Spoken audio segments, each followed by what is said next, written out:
Hi guys, this is John with Apollo Sprayers. Today I got a helpful tip for you on how to reprogram your remote control if it becomes unprogrammed. So let's get to it. So to program your remote control, you're going to take it out of the box. Make sure you insert the battery into the remote control and plug that into your wall socket.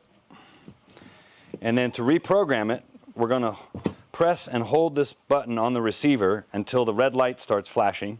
And then once the red light starts flashing, we're going to push the on or off button on the remote control, and that's going to pair the two units.